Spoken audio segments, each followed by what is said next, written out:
Everyone, this is Chris and Sandy Bent with the Chris and Sandy Show. We get up close and personal from amazing guests throughout the entertainment industry. Today, like I say on every episode, we got a great one for you. Yes, we have Kimberlin Brown, best known as popular villainess Sheila Carter on CBS's multi-award-winning soap operas The Young and the Restless and The Bold and the Beautiful. She is now a successful businesswoman. Now, let's just hope that we do this good so Sheila Carter don't come out. Oh, yes. I can't make any promises there. I gotta be honest. She'll kind of just come around when you least expect it. Right. Yeah, I was telling Sandy earlier when we was on the phone, I was like, look, I was talking to Sheila Carter. Yeah. Like, surreal here. Sandy, be careful. Whenever I ask for their phone number, there usually are ulterior motives. Yes, exactly. Now, I always like to start the show out the same way because it's tough for everybody right now with COVID and all that. So how has COVID affected you, and what have you done to kind of maneuver through this crazy new maze we have? Wow. From a business standpoint, it was very dicey, especially out here in California. I employ over 180 people, and keeping them employed was very difficult at first. I mean, thankfully for the PPP money that Trump had approved, yes, we were able to keep all of our employees working and paid. So that's good. We actually did all right. We ended up keeping the majority of our employees. A lot of people left because they felt they could make more on unemployment and the stimulus checks. But COVID overall, for me, has been more of a personal struggle than anything else. Yes. Not being able to see my mom and dad, who are in their 80s, who are very, very active and not able to see the family. I think Christmas, Thanksgiving, it's always a very big event at my house, and there was no there. I mean, it was myself and my kids, of course, and my husband, but nothing like we're used to. If anything, COVID hit at just the right time because I had a serious accident in July where I shattered my heel, and I have just been home, laying in bed, recovering. So, you know, I think it affects everybody differently. For me, it's more of a family issue where I can't see my niece and my brother and his wife and my sister and their kids and so on and so forth. I really miss that human connection. That's like for us. I mean, we see my dad a lot because he's right up the street, and he wouldn't have it. He would rather die than miss out. You know. Yes, he's close. But her mom lives in Kentucky, so she hasn't been able to see her. But since June of 19, and we have a 9-year-old and a 2-year-old that she hasn't got to see in almost 2 years. But she's going to get to see her soon because we're going out to Kentucky. Yes, we're going in April. In fact, we're going April 14th to Nashville for 5 days, and then we're going 5 days up to Kentucky to see your mom. Yes. And it's and you know the disinformation or the misinformation or the back and forth on information given the American public, it makes your head spin, quite honestly. It does. It really does. I mean, one day you never know what to believe anymore. Yeah. You know, one day, you know, you don't need a mask. One day you do need a mask. Now you need 2 or 3 masks. It's just it's kind of like the whim of the day. And I base my life most on facts and not on emotion. And everybody is so emotional right now. Oh, that's so true. Everybody's sensitive and emotional. Not necessarily in a good way. You know? Right. And you can understand why they're so emotional because, again, you know, this whole COVID thing has really affected mentally a lot of people. It has. It's been devastating to the mental health of our country, especially our youth. Yes, so sad about that. Yeah, I know California is struggling still, but I know here in Georgia, to be honest with you, you know, since August, wasn't it? I know since the end of April. I'm talking about for church. Oh, for church. Since September. Since September, we've been back to full church. I mean, we're We're not allowed to do that in sunny California. No, not at all. But, you know, before we go any further, I know that there have been some devastating floods out your way and in Nashville. And I just want to give my blessings to everybody that's struggling through that additional, you know, time right now. I mean, there are no words to even put to it. I can only see the news footage here in California, and it is devastating. So my prayers go out to everybody who's affected by that. Yeah, we got a lot of Nashville friends. We're going to eventually move to Nashville. But we got a lot of Nashville friends. We do. And it's like Nashville just can't win because, you know, they had the big tornadoes. Last February. Then 2 weeks later, you had COVID. Then Christmas Day, you had the Christmas Day bombing. Yes. Downtown Nashville. And now floods again. Well, and you have thousands and thousands of people moving there from California. So we heard about that. Yes. There is that as well. Right. So tell us about how you got the role of Sheila Carter. Because, I mean, did you know how evil that role was going to be before you went out for it? I mean, just curious. No, I really didn't. I screen tested 3 years before Sheila came on the scene for the part of Cassandra Rawlings on The Young and the Restless. Oh, wow. Okay. And I did not get the part, clearly, but I was getting ready to get out of the acting business. I was with Vicki White in LA. She was my agent, and she took ill, and 2 new agents moved in from New York. And where I was going out on, 5 interviews a week, all of a sudden it's like somebody stuck a stick in the front wheel of my bike and I just went flying off. I never went out on anything once these 2 women merged with the light company. And I decided I was going to go back to school and do what I really wanted to do, and that was be an architect. So I called Nina Blanchard. I was modeling at the time, told her I wasn't going to be modeling any longer. She was very upset with me, said I would never work in this town again if I left her. And I adored her to death. I was one of her top petite models at the time. And I was studying for my real estate license. I thought, well, I'll sell real estate to put me through school. And out of the blue, literally out of the blue, 2 weeks after I made the call to Nina, I got a call from Jill Newton, who was casting for Young and the Restless. And she said, Kimberlin, I have a part I think you're perfect for. And she said, if you could come in and read for it. And I said, Jill, I've got to be honest, I'm not interested any longer. Now, was that a compliment or not? That part you're perfect for? Well, I think, no, I mean, she told me it was the part I was perfect for, that she wanted me to come for. I said, no, I'm going back to school. I'm going to become the architect that I always dreamed of being. And she said, well, this is only for 2 or 3 months and it could it could help pay for your schooling. So I went, okay. So I went in on the reading, and they had Peter Barton in reading with me, and I read for Bill Bell, Ed Scott. Obviously, the casting people were in the room as well. And Peter Barton and I started, doing our reading, and I felt really, really good about it. And Gail Camacho was in on that reading as well, who was the assistant casting director. And when I finished the reading, I got down to my car and I realized that I left out a huge portion of the script. I completely jumped and I left out probably, a full paragraph in the middle of this dialogue that we were doing.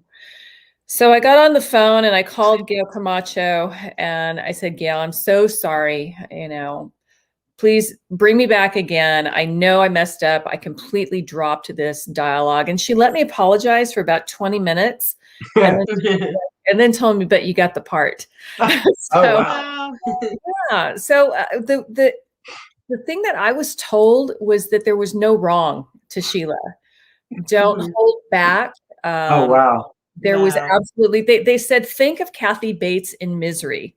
Oh, yes. I love you. I love you. I love you. But then she's breaking ankles with a sledgehammer the next time you see her, to the person that that she loves. So that's where Sheila began. I was blessed to have someone like Bill Bell give me the room to create and grow with him. He loved so much what I was doing that he would say, don't stop. You can even push it further. Oh, wow. So I did. And the way that I made it real to myself is I created some, backstory in my mind as an actress playing the part that, my character must have been horribly abused to not know how to go about getting and achieving love the way that most people do. Yeah. And it's crazy. Like one of the comments here, somebody said they love to dislike her. And we were talking about that. Thank you. And what's funny about it is Sheila was just one of those characters that you loved, but you hated at the same time. It was like it was one of the things that would draw. Because again, I lived with my parents. It was in '91. I was with still in my household. I was 20 at that time, but my mom was a hardcore Y&R fan. Oh yes, she was. So I grew up watching the show all the time. And I remember Sheila was. I was always like, wow. Yeah. I watched a lot back then also. Yes. It's actually, that was my mom's soap opera. So I grew up watching Young and the Restless. I never in a million years thought that I would be on her favorite show. So that was a very neat phone call when I could call my mom and tell her, guess who's going to be on your soap opera. Oh, wow. So what surprised you? I think the reason why the character that was so incredibly successful, and like you said, you loved to hate her. Yes. It's because people felt sorry for her at the same time. I tried to make everything that Sheila did very real to her, not just acting and being big and being this and being that. I always tried to justify why she was doing the things that she did. Yeah. Right. It's like the minute she got a man to care about her, she latched on because she had that before. And then when a woman tried to take that away from her, it was like, no, I don't want to let go. I'm not going to let go, and I'm not going to let you do that. So by justifying certain things in my mind, playing the part of Sheila, I think really made her a character that people wanted to see what was going to happen next.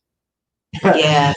Now, did you see when you were out and about during the prime of Sheila, did people get mad at you?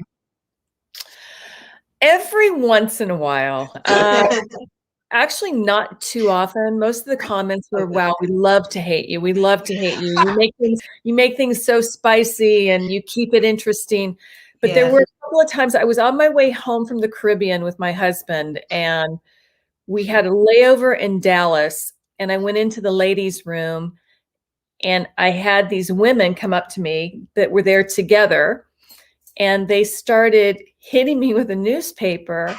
Oh my gosh. You are so bad. I cannot believe. And I finally had to stop them and say, whoa, hold on. I'm Kimberlin. Yes. Nice to meet you. And then they were embarrassed for what they did. But to be able to pull that kind of emotion out of people when they just see you on the street, it was great. And then a lot of people would notice you, but they were just afraid to come up to you and say anything. Yes. Somebody asked, are you going to run for public office again? I think my husband might leave me if I tried. I would actually love to. I would love to run for office again. Hold on. Here's oh, sorry about that. No problem. I would love to run for office again. I think that we need more good people that are actually there to represent the American public and get in and get out. It was never meant to be a lifelong career. Yeah, we agree. And I think that on both sides of the aisle, there are people who have just been there entirely too long, and it's become a family operation in a lot of cases. I know here in California, It certainly has. And they say as California goes, the rest of the nation follows. And I'm here to tell you that you do not want the rest of the nation to follow California. Well, I'm glad that Georgia didn't follow California when it comes to COVID, because we've been free, since April. Since end of April last year. We have thousands of businesses that will never reopen again in the state of California. I don't think the government has the right to take your livelihood away from you and force you to fail and force you to go into bankruptcy and force you to do all of those things. COVID is a very serious thing, but if you look at the guidelines several other states and other countries have followed, I think that there could have been another direction for California. Yeah. And now, granted, this is a opportune time for some people too, because, right now, everything, I believe we're at the other side of COVID, at least I hope. We hope, yes. But I believe that 2022 is going to be a big year. I really think next year will be the year that we all fully open back up, that we go even Bill Gates made a comment that he believes end of 2022 will be no mask, no nothing. So even he believes next year. So if all that happens, so many people are going to have some money and they're going to be so itching, and there's going to be people that have not created their ideals in business because there's so much competition out there. Well, even though you don't want to see business go under, so many is going to go under. I think new ones are going to pop up to now they finally get their chance. Oh, absolutely. I mean, it's going to be a market for people to jump into. There's no doubt about that. But at the same time, when I see these small family businesses that have been going on and on and on for years and years and years, and for one reason or another couldn't get their PPP loans or otherwise, or they had people picking and choosing in their state or in their community who got to stay open and who didn't. I mean, it's just a sad state of affairs in my opinion. It really is a very sad state of affairs. And, the person that just asked me if I was willing to run for office again, I can tell you that it's not for the light of heart, not at all, because they will lie about you. They will, and I'm talking about both sides of the aisle, even your own party won't get behind you if you have an independent voice. So if you think you've got a stomach for it and you think you're strong, but gosh, we need good people to step up to the plate. There's no doubt about it. I'm not strong enough for that. I'll let other people do that. Come on, Chris. That's not what Sandy says. She says you're strong all day long. All day long. Speaking of the virus and how it's helped some industries, we've even got it help here with our show because, we launched our show January of 2020. Right. A couple months before COVID. And I remember our original plan was to do 100 interviews our first year. And we thought, oh, wow, that would be a lot of interviews. Don't know if we can pull that. And we thought that was pushing it. And then COVID happened. And I told Sandy, I was like, well, you know what? This just might be our time to shine, because as we're trying to grow, everybody else has to shut down in the entertainment world from music. And because at that time we were just a music podcast. And I was like, you know what? Let's just go all out and see what happens. Because of that, we did over 300 interviews last year. We're at almost 400 now. Yes. I'll tell you what, if you were smart enough to start a good podcast, that last year would have been the time to do it. And hey, I got somebody's vote. Look at there. I'm not even running. I love it. Thank you. That's a crazy one. See there? There you go. Sometimes you just have to put some positive energy out there in the world, and we're all ready for positive energy.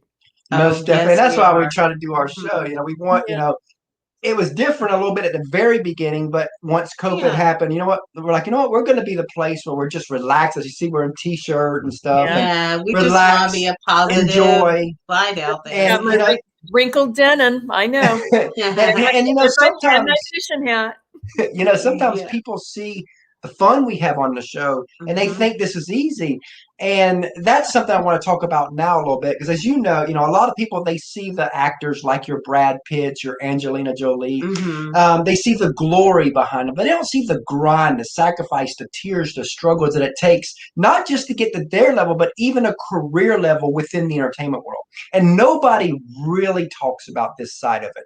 And on our show, we want to make sure we talk about it, because I think it's the most important before people step. I'm going to tell a quick story that'll help guide where I want this part to go. Okay. And this has to do with a music person, but it ties perfectly with actors and actresses. It does. But we interviewed Allison Steele from Two Still Girls back in 2014. And I asked Allison what advice she'd give an up-and-coming artist. I'll never forget what she said. She said, this is going to sound funny coming from someone full-time, but if you can see yourself doing something else, go do that and just keep this as a hobby. She goes, because the moment you want it to be a career, everything has to change. She goes, your friends and relatives never understand. They invite you to weddings, the cookouts, the weekends, the holidays. But when you're in that beginning stage of your career and that you're in that grind mode, you pretty much have to say no to everything so that you can be focused on your career.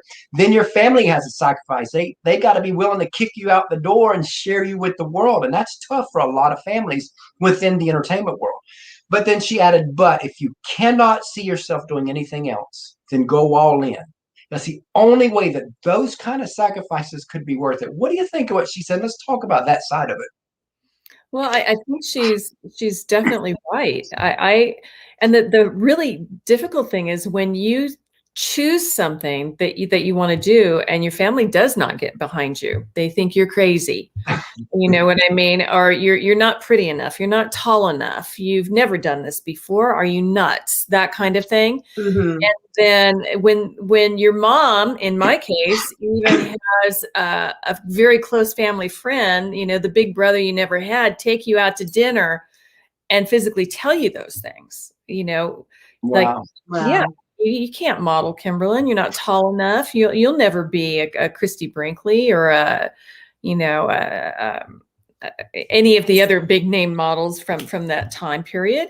And I said, well, I may not be a Christy Brinkley, but I can certainly be a Kimberlin Brown. Oh, I love that. Oh, love that. And was it my number one dream? No, I wanted to be an architect. But when Nina Blanchard asked me to model for her, I did.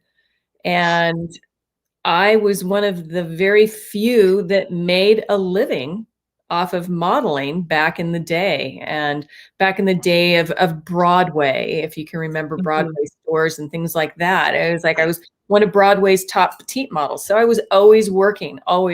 And then I really did well in Europe because I had long straight hair. I mean, hair for the Germans and all of those sorts of things.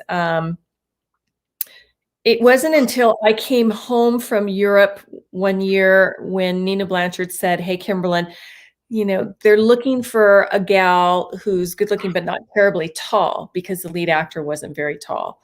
Would you be interested in going out on this? I did a lot of commercials. I was the White Shoulders perfume girl. I mean, I had that account for years. I did all kinds of things commercially, but I'd never acted, never tried to act. So I said, sure, I'll go out on it. And I went out and I got the part. And she sent me out on 6 things that January, and I got every single thing that I went out on. So I went, this acting thing, this might not be too tough. I think I'm going to give this a shot. And you always hear about how difficult it is to get an agent, how difficult it is to get a manager. And I was very lucky. I walked into a manager's office and they signed me immediately, and they started sending me out on immediately. And I wasn't getting a lot of anything, just a little walk on here, walk on there. And then I went out on this one sitcom and I had them laughing, rolling in the aisles. I thought, oh, this is great. Boom. I've got this. This is mine. And I was all excited. I called my agent. She goes, well, how did you feel it went? And I said, well, I had them laughing. I mean, they're rolling in the aisles. And she goes, honey, they were laughing at you. Oh God. Not not with you. And I went, oh my Lord. Well, the one thing is that I'm smart enough that I realize if you burn bridges, it's really hard to go back over them. And even at right, that's true. That's something that my grandfather, my mom, my grandmother, I mean, they had all instilled in me at a very young age. So I called my agent that day and I said, don't send me out on another thing. I'm getting into acting classes. Oh, wow. And I'm a very quick study and a very hard worker. And 6 months later, I was reading for John Huston for Weird Science. And it was, I went and read for him 5 times and he was interested in me for the role, but Kelly LeBrock had just done Woman in Red. So, so if you put your mind to it, like you said, and you work really hard, you can be the person that guides your future. And when you hear about these actors like, Brad Pitt and Angelina Jolie and things like that, there are no overnight successes. Yep. You can Google them and you can see them acting as children. And Angelina Jolie, coming from a Hollywood family, obviously, has her foot in the door. So I mean, there are different circumstances for everyone, but I'm a firm believer that if you work really hard, and you have to work harder than everybody else, you have the potential within you to achieve your goal. There's no doubt about it. And see, we're chasing kind of the same dream as actors and actresses with the show because, we want to be the Bobby Bones, the Ty Bentleys, the Kelly Clarkson show. In fact, that's we would love to one day be the first, hopefully nobody beats us to this, but we want to be the first married couple TV talk show hosts. Well, as far as I know, there isn't one on a daytime TV type thing. So, we're married. So that would be really cool to say we did that first. Well, you know what? It's okay to say you want to be the Kelly Clarkson and all the rest, but from your positive mindset, just concentrate on being Chris and Sandy and being it the best way that you can possibly be. And that's what's going to propel you to the next level. Yeah, because I remember before we launched the show, I reached out to a Nashville friend of mine to ask for advice. And that's exactly what he said. He says, whatever you do, be and stay authentic. He said, because he said, you can tell every Bobby Bones joke. You can tell every Ty Bentley joke. And he said, you might even be good at it and create an audience. He said, but the day will come when authentic Chris comes out. And he said, that may be tomorrow. It may be next week. It may be next year, but it will happen. And when that happens, you're going to lose every bit of your audience because you were never authentic. They were attracted to fake Chris. So if you stay, he said, your show may grow slower at the beginning, but you'll gain the right audience. Exactly. Stay true to yourself. That's for sure. Your uncle went to high school with Phil Donahue. I have a picture of my daughter with Phil Donahue. Oh, that's awesome. Oh, wow. Cool. Yeah, I love this StreamYard where you can pull up comments of people. Yes. Too. Yeah, exactly. Makes it fun to interact. But yeah, so we talked a little bit about the sacrifice side because again, we're like doing a show a day, sometimes 2 a day. We're like all in with the show. So, we definitely understand to work it because we're like, what? We might not be the best out there, but we'll outwork everybody. Yeah. There you go. Because I remember an old joke that I heard years ago and I think it's really almost to the T of with acting and artists and all that to where people talk about you kind of got to outlast people. That's, if eventually everybody starts quitting and then you'll rise to the top because eventually you will outlast the others. And I remember a joke that talked about bears in the woods and these 2 guys, the bear came up on them and this one guy jumps down, starts tying his shoes tighter and putting them on. And the other guy looks at him and says, you can't outrun that bear. Why are you putting your shoes on? He says, I don't have to outrun the bear. I just got to outrun you. Just outrun you. Exactly. That still holds true today.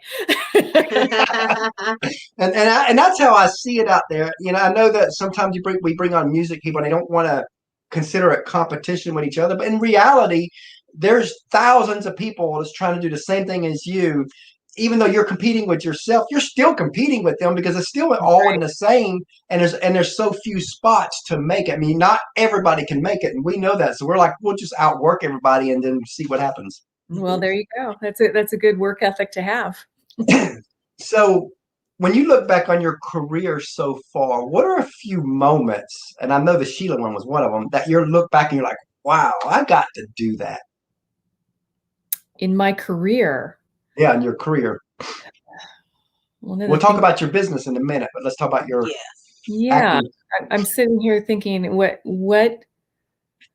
I made a choice early on in my career, because I started in feature films actually and television shows. And it was one of those things where, like you were just saying, working really hard and being the best you can, you're going to do that. And it's always going to be between you and the big name, you and the big name, you and the big name. And sooner or later, they're going to come to you and give you that opportunity. And I was getting really, really close on a lot of shows, a lot of movies and things like that, where it was between myself and the big name. Yeah. And then, you know, I got married and decided I wanted to have children. And I thought, okay, now what would be most fair to them? It's not about me any longer. And that's when I chose to go into daytime so I could be a stay-home mom. Wow. Yes. And that is what I chose to do. That's what I wanted to do. And I have no regrets whatsoever. And then Sheila comes. And here comes Sheila. Exactly. And there's still plenty of time actually for the rest. Maybe not as much as there was in the early half of my life, but I've got a couple of things that I'm working on right now. Oh, wow. That, we were actually supposed to start filming February, but because of my injury and because of COVID, we've put it off for one entire year. But great sitcom actually that I've developed with a friend of mine. And I have Jonathan Banks, who's signed on to be on it, who's just a phenomenal actor, your favorite bad guy. And that in a comedy setting is going to be really great. And it's going to take place up in Bemidji, Minnesota. Oh, cool. And it's all about the, you know, ice fishing and hunting and just I can't tell you more about it at this time, but we've got some great talent involved. I have a phenomenal writer involved who used to write for Happy Days and Laverne and Shirley. So I'm looking forward to that one a lot. And because when you can say more, you have to come back. Well, I would love to. I'd love to say more when I can. Yeah, when I can, I definitely will come back, Chris. I'll let you know for sure. Now, is this road already closed completely, or is there any hope for a Sheila return? You know what? The road is never closed. Ever. Right. When I came back this last time, I was very honored to go back and play. There is nothing like playing Sheila for me. She's so much fun to play. She truly is. And you've played her for so long. Yeah. Well, you know, it's so easy to turn her on because I have played her for so long. I know this character inside and out. And if they called me back on either show, of course I would say yes in a heartbeat. Oh, wow. Love that. So hopefully they'll watch, you know, gotta be, yes. We would definitely have to watch that because the return of Sheila. I mean, I remember so many times where she comes back. I remember the plastic surgery. Oh, yeah. Where all of a sudden she's not Sheila, but she is Sheila and people don't know it. And you're like, what? Yeah, and then you're like, man, this character will go all out. Oh yeah, there's no doubt about it. No doubt about it. Yep. So I definitely love that. So as you know, a lot of people see the actor, actress, business owner, but they don't see the teams behind them. And I always like to talk about that side of it because teams never get the love they deserve. And I'll be honest, I don't care if a person has one team member or 300, as Justin Bieber says he has. A team is a team. If you want to take a few moments just to tell us a little bit about the team that helps you be who you are. Well, you know, for acting, it's very much the people behind the scenes. I mean, a lot of times you're on a show and actors congregate and they are their own little group and they go to work together, and then they go out afterwards for dinner, and then they go to this party, or they go here and they go there. That was never me. I would go to work and start memorizing my lines for the next day if I had time. But the time that I loved to spend the most was with the people behind the scenes, with Grande, who does props at Bold and the Beautiful, with directors and producers and lighting people. I was always starved for knowledge. I wanted to know what they were doing so that I can make their job easier.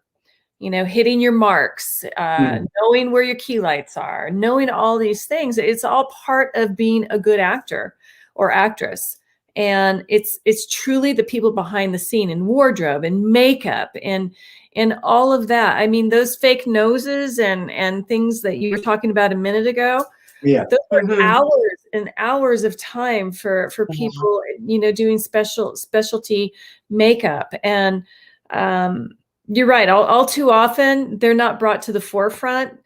When I work on stage, they're all in my forefront. From the boom operators to camera operators to grips to people who move cables. I mean, those are the people that I seem to connect with the best, quite honestly. Oh, wow. Because so somebody asked a question there for you. Oh, remember a Simpsons bartender, plastic surgery? Do soap actors like that episode? I've got to be honest.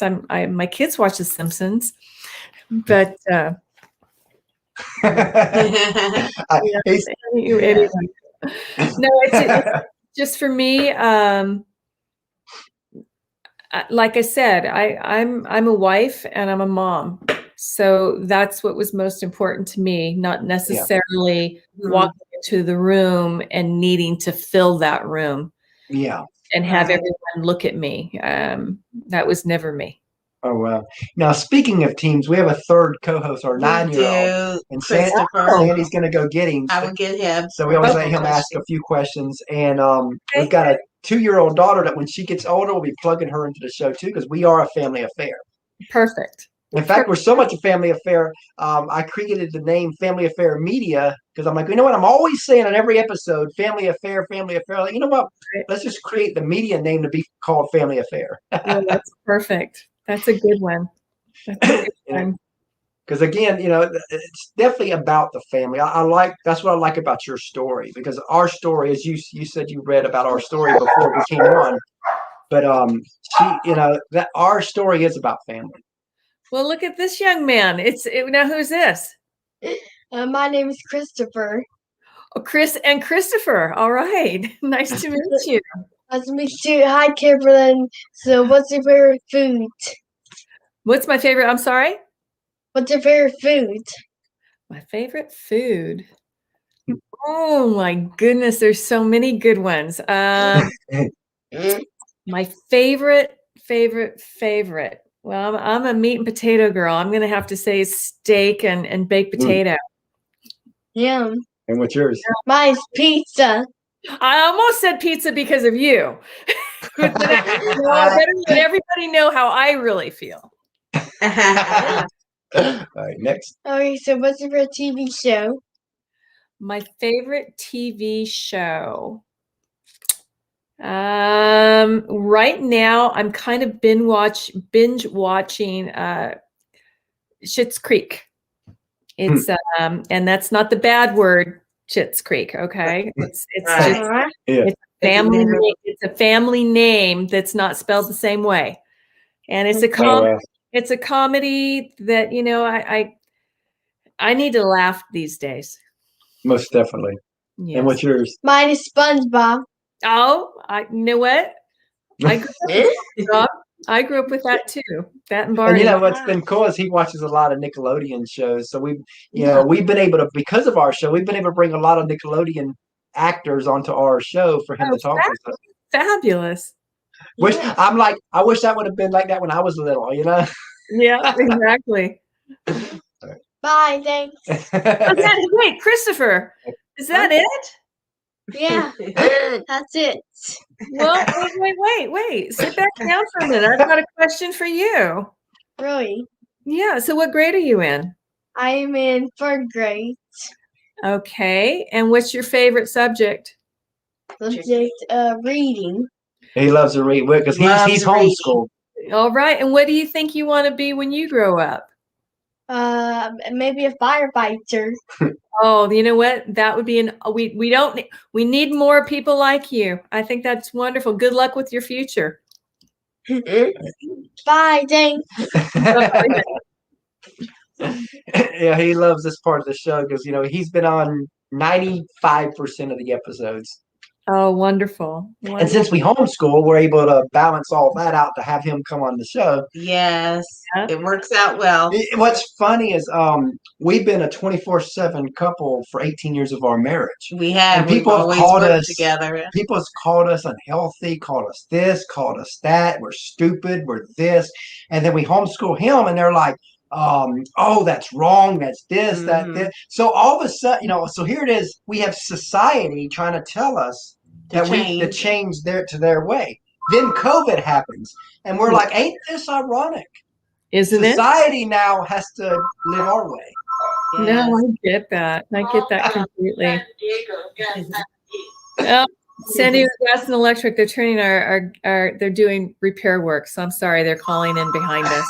Oh, I understand. Good. It'll stop in a minute here. Okay. So what would you like your legacy to be? What would you ultimately like to be known for? I think for being a good person and for doing a lot of good in the world. I've done charity work all around the world. I've been the donor for 2 bone marrow transplants to people I don't even know. I just think it takes so much more energy to be negative and mad and angry and evil than it does to be happy and thankful. You get the best of both worlds. You got to play evil while being good. Exactly. So see, I didn't need to bring that stuff home. Right. Yeah, somebody's joking there. So what's your favorite soap and your favorite opera? That's a goofy question. Oh, my gosh, you are goofy. I grew up with Dove. There you go. I love Dove also. Yeah. No, I think that's it. I'd like for my legacy, it would be for my kids to tell everybody when I'm gone how proud they were of me.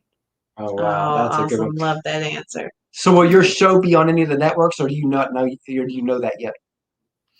I don't know that at this time. I do know that my producer thinks that there are several outlets that are going to definitely want it. They said that it's such a easy premise that they can't believe it hasn't been done before. They call it brilliant. Oh wow! Oh wow! That's coming from other people, not from me. So I'm the thing is people are always trying to recreate that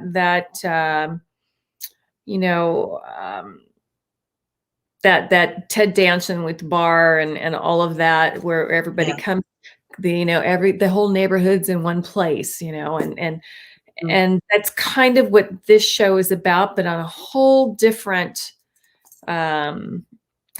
level. But it's that feel good show, and it's a show that you can watch with your kids. A lot of it is based off of innuendo, and as an adult, your mind might be going one way, but then you're the one that gets slapped up the side of the head at the end of the scene because your mind went someplace it shouldn't have gone. And most young people, their minds wouldn't go there anyways. So it's it's clean family fun. And I'm hoping that it stays that way as long as my name is attached to it. Because they don't make it like that anymore. It's like, Lil Chris loves to watch Full House. Yeah. So we've been watching a lot of that lately. And as I'm watching, I'm sitting there like, even though I've watched it for years, but as a parent, you see it different now. And it's like, they really do have a show that catered to every age group. Right. And in a way for them. Well, it's changed so much, really. We talk about schools and the direction that they've taken things. And I don't think that Hollywood has been much different. I grew up watching shows that there were consequences for bad behavior. When you did something wrong, Dennis the Menace had to go next door and apologize, and my three sons, Dennis the Menace, the Partridge Family. I mean, even Zach Morris would Saved by the Bell. It was like he'd always get into trouble, but there was always consequences. Always consequences for bad behavior. And I think that we've kind of turned into a society where we don't have a lot of consequences any longer for things you shouldn't be doing. Yep, and that's what's sad, especially again, because we waited a little late in our I'm about to be 50 with a 9-year-old and a 2-year-old, so it's like it's scary when you look at society, and I'm like, you don't know where things are going, and then now we're kind of building an entertainment business here, and we're like, oh God, it's really scary having them, but at the same time, I also know that what.